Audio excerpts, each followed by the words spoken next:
साम्राज्य, सामान्यांचा असामान्य आवाज।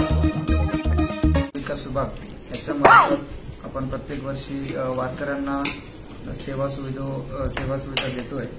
यावर्षी आणखीन चांगल्या पद्धतीने कशा प्रकारचे आपण सुविधा देऊ शकता याच्यासाठी पूर्ण प्रशासन, जिल्हा परिषद, ग्राम विकास विभाग आणि आमच्या अंतर्गत असलेले सर्व ग्रामपंचायतीमार्फत आपण सुविधा उपलब्ध करण्यासाठी सुसज्ज आहे।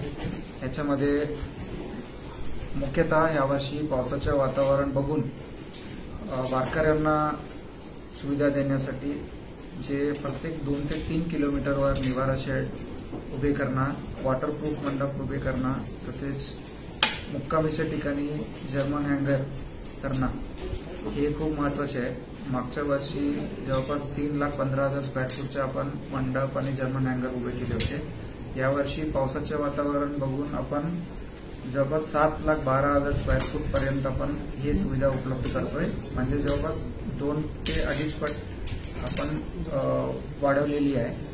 आणि ह्याच्यानंतर सर्वात महत्त्वाचं यावर्षी आपण हे करतोय की दिशादर्शक जे आपण नेहमी लावतो प्रत्येक मुक्काम व विसावाच्या ठिकाणी, ते यावर्षी किमान 15 फूटच्या उंचीवर असलं पाहिजे, जेणेकरून सर्व वारकऱ्यांना हे दिसेल आणि आपण जे सेवा सुविधा देतो हे सेवा सुविधा सर्वांनी वापर करता येईल याच्यासाठी खूप स्ट्रिक्ट सूचना देण्यात आलेली आहे। तसेच पूर्ण पालखी मार्गावर जे नॅशनल हायवे आहे त्याच्या बाजूला पण दोन्ही बाजूला आपण पुढे 2 किलोमीटर किंवा 3 किलोमीटर नंतर जे काही सुविधा उपलब्ध आहे त्याची दिशादर्शक आम्ही लावणार आहोत। आणि मुक्कामीच्या ठिकाणी एस्पेशली जर्मन हँगर किंवा मंडप जिथे आपण टाकतोय तिथे किमान 2 लेयरचा कार्पेट असला पाहिजे आणि तसेच electrical connection, charging point, Hirkani कक्ष, आरोग्य सुविधा, आपत्ती व्यवस्थापन कक्ष, तसेच दिशादर्शक आणि अनाउन्समेंट, पब्लिक ॲड्रेस सिस्टम साठी जे लागणारे LED सुविधा आहे हे सगळे आपण उपलब्ध करून देतोय। यावर्षी जिल्हा परिषद मार्फत जवळपास 4,300 असं फिरते शौचालय आपण विविध पालखी मार्गावर आणि ठिकाणीवर आपण उपलब्ध करून देतोय। त्याच्या साफसफाईसाठी जवळपास 114 सक्शन आणि जेटिंग मशीन, तसेच 325 सफाई कर्मचारी, त्यांच्या नियंत्रणासाठी 123 आपले जिल्हा परिषद मार्फत संनियंत्रण अधिकारी म्हणून नेमण्यात आलेली आहे। याच्या मार्फत आपण रात्रीचे 12 ते 3 दरम्यान जे फिरते शौचालयाच्या सफाई करावा लागते आणि सक्शन करून ते पूर्ण मैल आपण पिट करून क्लिअर करून घ्यावं लागते। त्याच्यासाठी पण ऑलरेडी पिटचे लोकेशन आणि त्याच्या जेटिंग आणि सक्शन मशीनसाठी जे लागणारी रस्ता हे सगळे आयडेंटिफाय करून नियोजन करण्यात आलेली आहे। पालखी तळावर किंवा पालखी मार्गावर असलेल्या ग्रामपंचायतीमध्ये स्वच्छता मोहीम, गटर साफ करणं, प्लास्टिक हे सगळे कचरा काढणं, तसेच अतिक्रमण काढणं पालखी तळावर, हे सगळे कार्यक्रम ऑलरेडी सुरुवात करण्यात आलेली आहे।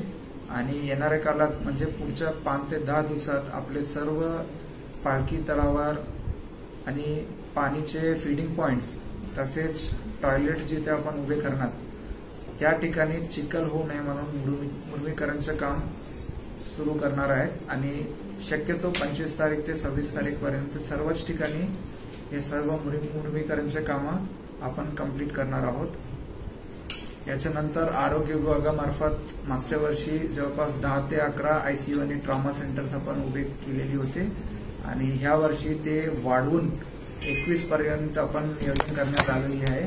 ते 21 पण असं नियोजन करण्यात आलेले आहे जिथे आपल्याला एखादा अपघात होण्याची शक्यता आहे किंवा चेंगराचेंगरी होण्याची शक्यता आहे, त्या ठिकाणी त्याच्या जवळच्या ठिकाणी आपण ICU आणि ट्रॉमा केअर युनिटची नियोजन करण्यात आले आहे, जेणेकरून प्रत्येक ICU किंवा ट्रॉमा सेंटरमध्ये किमान 5 ICU बेड असलं पाहिजे आणि जे काही लागणारे इक्विपमेंट, डॉक्टर, एस्पेशली विशेष तज्ञ जसं की ऑर्थोपेडिशियन, अनेस्थेटिस्ट आणि फिजिशियन, जनरल सर्जन हे सगळे विशेषज्ञ डॉक्टरची सुविधा पण आपण उपलब्ध करून देतोय.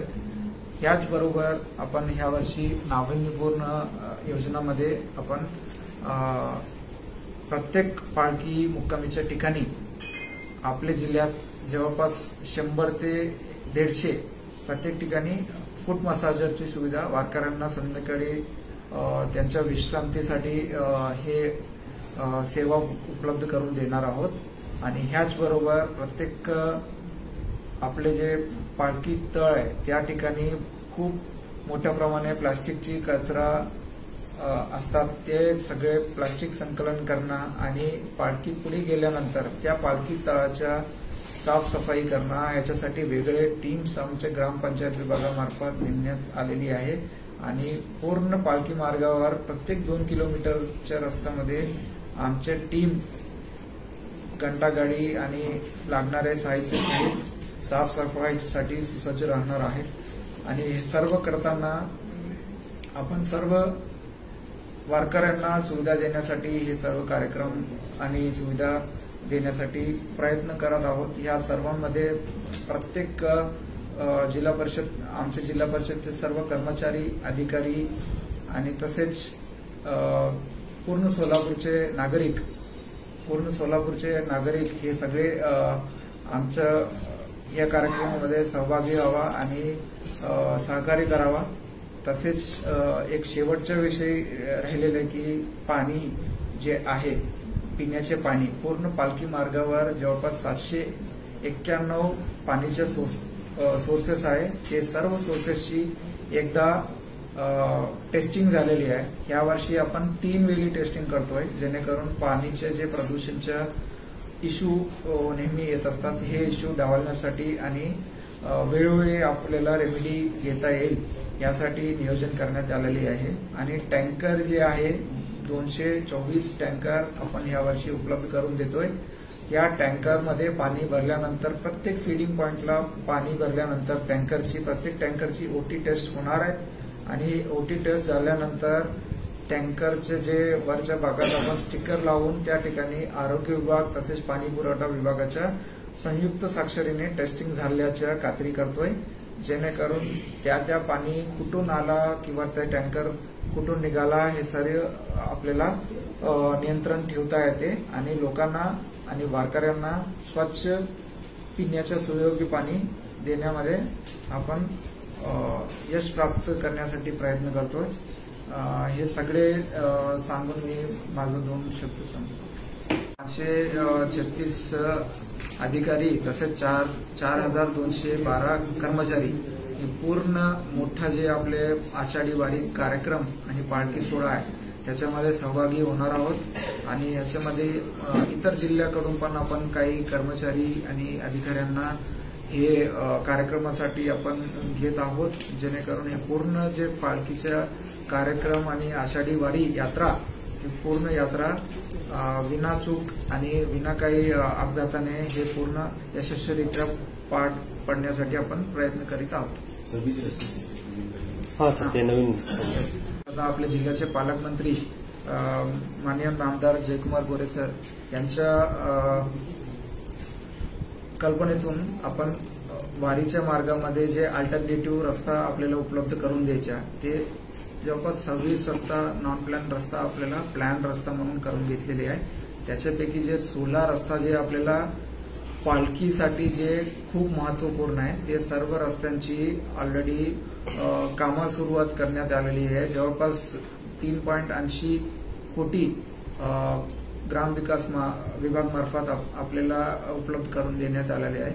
आणि हे सर्व रस्ता झाल्यानंतर आपल्याला वाहतूक जे कोंडी आहे, एस्पेशली पालखीच्या वेळी जे वाहतुकीच्या अडचणी येत असतात किंवा आपल्याला अत्यावश्यक सेवा जसं की अँब्युलन्स, फायर किंवा शासकीय वाहन किंवा शौचालयाचे सक्शन मशीन, जेटिंग मशीन हे सगळे जाण्यासाठी जे रस्ता आपल्याला पाहिजे, हे रस्त्यामध्ये कुठेही अडचण होणार नाही आणि वारकऱ्यांना पण अडचण होणार नाही, हे पूर्ण नियोजन करण्यात आलेले आहे. सध्या कामं सुरू आहे. पुढच्या 1 आठवड्यात आपलं सर्व जे रस्त्यांचे कामं आहे हे सगळे संपणार आहेत. विंगचा आपण अभ्यास करून बघायचा. सोलापूर नगरी न्यूज चॅनलला लाईक करा, शेअर करा, सबस्क्राईब करा.